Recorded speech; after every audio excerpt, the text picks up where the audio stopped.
Away from that, obviously yesterday's game at it was a madness, as we saw in the end. The last 3 or 4 minutes of the game, I'm not gonna I did cry. It brought tears to my eyes. I was just so happy for the young man, so happy for his performance. We haven't won away from home against a top 6 opponent since November 2021. You've all done us away from home in that period of time. It wasn't the greatest of performances, and I would never lie about that. I did feel we grew into the game. I thought we became more comfortable on the ball. And the second half, we started to create some really good chances. Ahmad had a header, Mainu's header, Bruno put through clean on goal. And the finishing wasn't quite there. But obviously, in the end, we win a penalty. We force a mistake. We win a penalty. And then the final goal was just, for me, the stuff of dreams. The stuff of dreams for United fans. Ahmad will go down in... Ahmad will go down in folklore, in this fixture with Man United fans for that goal, as many before him have done. But from a United point of view, what can they take from yesterday? I'll throw that to the floor. Oh, no, look. This is horrible for Garnacho and Rashford. Horrible. And this gives Amorim so much credit in the bank. Because you have to realize that this is a manager who's 39 years old, taking over a team that's dysfunctional halfway through. And pretty much it's already a write-off. So to be able to tactically react to going a goal down and to be able to get a victory like that. See, United are not going to win the league, but it's the kind of victory from a psychological point of view that could give United like a massive boost. Like a huge, massive boost. Let's be real. That match was trash. In terms of quality and just from a footballing point of view, it was a horrible game to watch. But if you're Amorim, that doesn't really bother you. So there's still so many issues with that United team. Bruno Fernandes still sells fruits. And I don't know how the heck Dalot became a professional player. So there's some scrubs in that team. But despite that, the fact that we're able to still get a win at the Etihad with the team as trash and as dysfunctional as that is crazy. And I think if you're Amad Diallo right now, that starting lineup is fully in the ball. This is perfect for Amorim. Dropping Rashford and Garnacho and the team responding like this, he's just put himself in the perfect scenario going forward. And if you're Rashford and Garnacho, and I already have my views on Rashford, that guy should be sold. What he's done for kids, feeding kids, it's amazing, absolutely amazing, and you have to give him that. But this is a football show. I get that point. I just wanted to talk a little bit more about the game, just to sort of try and. Look, this let's not forget that first half. Both teams were bad. I think it was it took 20 minutes before there was a shot, not on target, just a shot, which was the Foden shot, which was off target. I was like, this is the Manchester derby. This is Man United and Man City. And it took 20 minutes for a team to have an attempt. So I think for Amorim, this is a huge job. It's good to bet on yourself, because I'm like, you're 39 and you're coming into what is a huge brand that has a lot of dysfunctional stuff. But again, if you bet on yourself, you have to credit him for betting on himself. But the way that he was able to get this victory after that Nottingham Forest loss, it's now about, can he now take this from a psychological point of view and build upon it and just get win, and just move up to the table. But from a mental point of view, huge. What's your thoughts on it, Nina? I mean, it's obviously a massive moment. There was huge celebrations, but still very early days for United. Yeah, but big calls from Amorim, though, as mentioned, to drop Garnacho and Rashford. And I think the biggest question of him sort of coming into his tenure at United was, what will he do with Rashford? And I think Rashford's future at United was a big talking point. And I think, with Diallo taking the moment as he did, I mean, what a goal, by the way, it was. Like a really, really stunning goal to get a winner as well.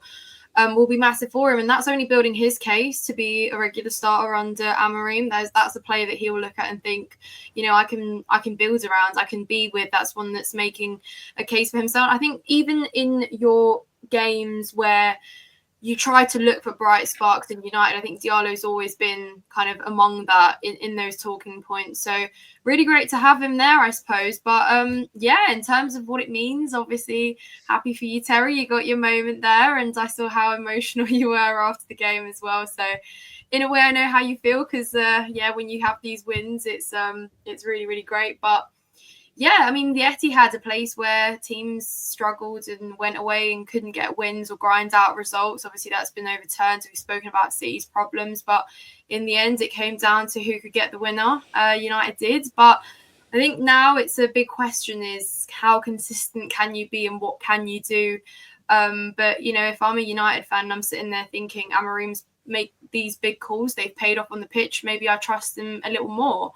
Garnacho obviously has been doing good things, but you know, his finishing has been a bit of a question at times, but you know, he was a great player for you last season, and again, probably one of the fewer brightest sparks there. So I think he's going to be looking and thinking, oh, I could get into this squad again, and I think that kind of makes Rashford's place in United and looking forward a bit of a question mark. But also that's Amorim making a statement there that Rashford comes with this status. He's connected to Man United and maybe one of the first faces you think of when Man United is mentioned. But actually, what Amorim's trying to do is kind of build now his own footprint, his own squad there. And you're not going to make the squad if you're just called Marcus Rashford. I think that's quite an important message you probably tried to get across to everyone.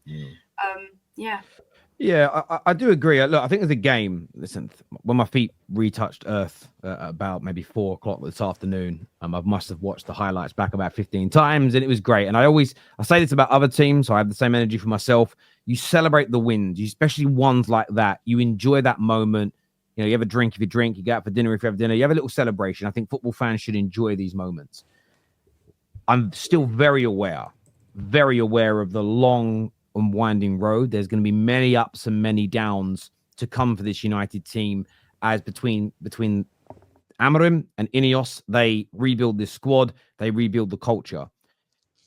My message, though, to people is I keep hearing United fans who don't like Ineos and rivals say nothing's different now to before Ineos came in. And there's so many things that are. Doesn't mean you're not going to make mistakes. The best run clubs in the world make mistakes.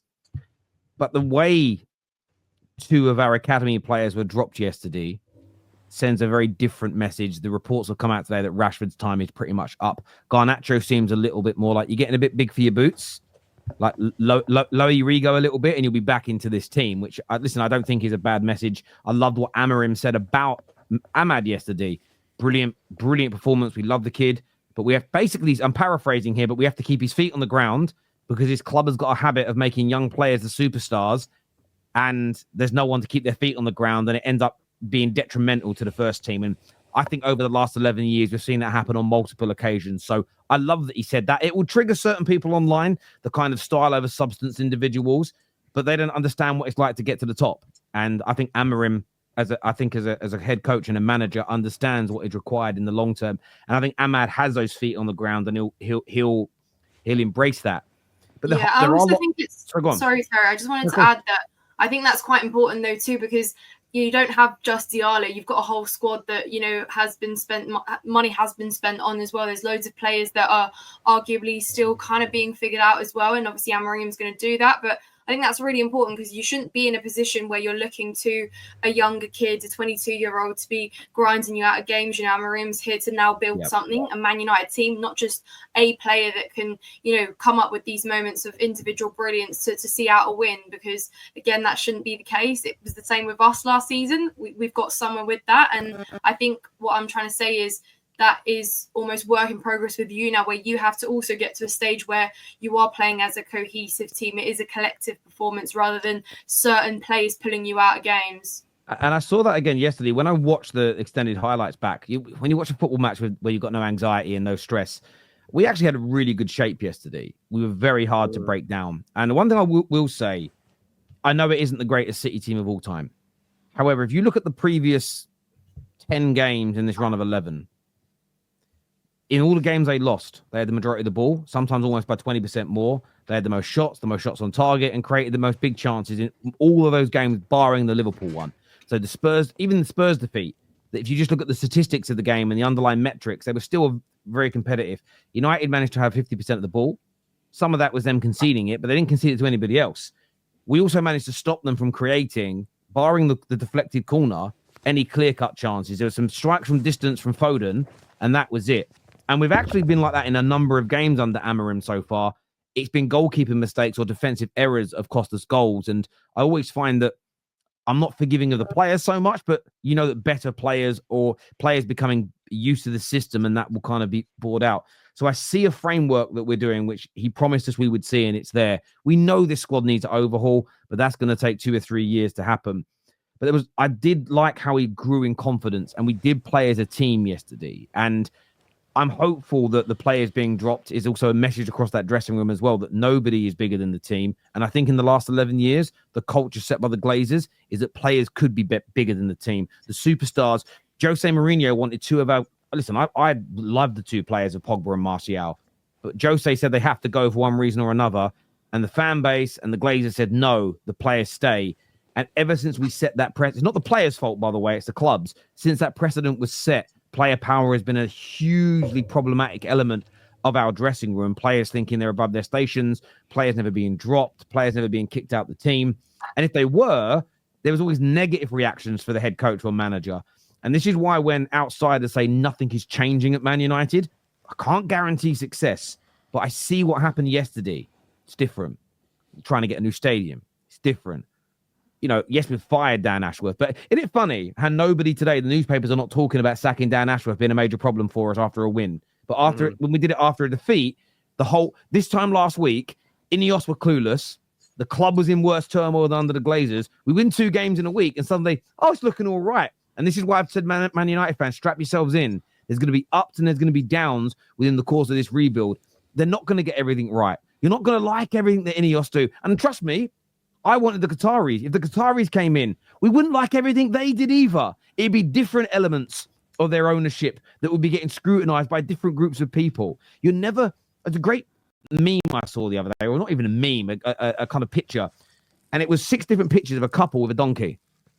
One minute they're laughed at for having a donkey. The next minute they're called stupid for having a donkey.